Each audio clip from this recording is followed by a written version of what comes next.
Энэ баримт бичгийн бүтцийг бүгдээрээ нэг хардаа.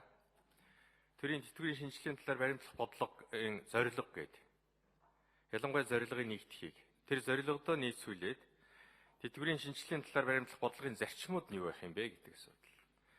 Энэ зарчмын асуудал дээр эрэгтэй эмэгтэй дадлах өндөр насны тэтгэвэр тогтоол насны доод хязгаар ижил байх зарчим гэсэн. Тэр зарчим байгаа байхгүй. Тэр нь өмнөх бодлогууд дээрэж явж байсан, одоо ч явж байгаа, цаашдаа шивх болно. Тэгээд энэ зарчим дээр үндэслээд дараачаар нь бол тэтгэврийн шинжилгээний талаар баримтлах бодлогын чиглэл гэж.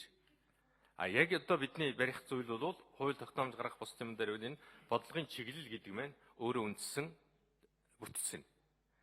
Энэний бол хоёр бүтцтэй тэтгэврийн даатгал хамар хүрээг өргөжүүлэх хүрээнд авах үйл ажиллагаа юу байх юм?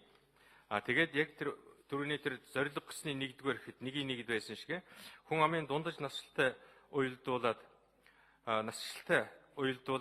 асуудлыг яаж шийдэх юм? Тэн дээр дундаж насалтай уялдуул тэтгэвэр тогтоох насны доод хязгаарыг өөрчлөх асуудлыг судлана гэд 3.4.2-т байсан нь хасцсан байхгүй юу? Тэтгэвэр тогтоох насны хязгаарыг ижил дэвшин төрөх асуудлыг тухайн үеийн хүн амын насжилтыг уялдуулан 2030 оноос хойш судалж үзнэ гэдгийг хасцсан байгаа юм. Өөрөөр хэлбэл зарчмал байжийг харин бодлогын чиглэл дотроос бол энийг хасъя гэсэн.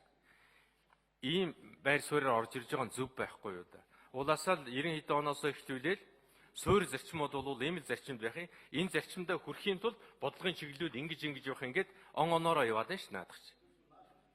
Гэхдээ наасан датаагүй харин тэрнийг хасцсан байгаа ш. Тэр нь чинь он байхгүй, хугацаа байхгүй тэр зарчим дотор чинь бол он гаргасан нь бол тэр 2030 оноос судална гэдгийгээ тэр 3.4.2-ыг хасцсан байгаа байхгүй. Биш ээ. Ийм нэг бүтцийн зарчмуудаа явахгүй бол өөр нэг зарчим дээр түрүүн яриадхан л дараа тэр жишээлх юм бол одоо 10 жилийн дунджаар нь гарган цаашдаа бүр бүх ажилласан жилийн дунджаар гаргана гэж. Энэ шудрах штэ. Өнөөдөр бид нарт харагдаад байгаа юм юу нөхдөр зэрэг за сүүлийн 5 жилийн дунджаар гаргасан гэж хэлээд сүүлийн 5 жилдээ өндөр цалин бичүүлээ шимтгэл төлөөд тэр чинь нөгөө бусад өмсүүдийн авах тэтгэврийн сангийн чинь илүүгээр хорогдуулаад байхгүй шудраг биш штэ энэ чинь. Тиймээс харин ч одоо арга болгож байгаа нь чухал цаашаа бүр дундаж болгож байгаа нь чухал байхгүй. Түрүүн бас дурдаатхан лээ бүлгийнх нь.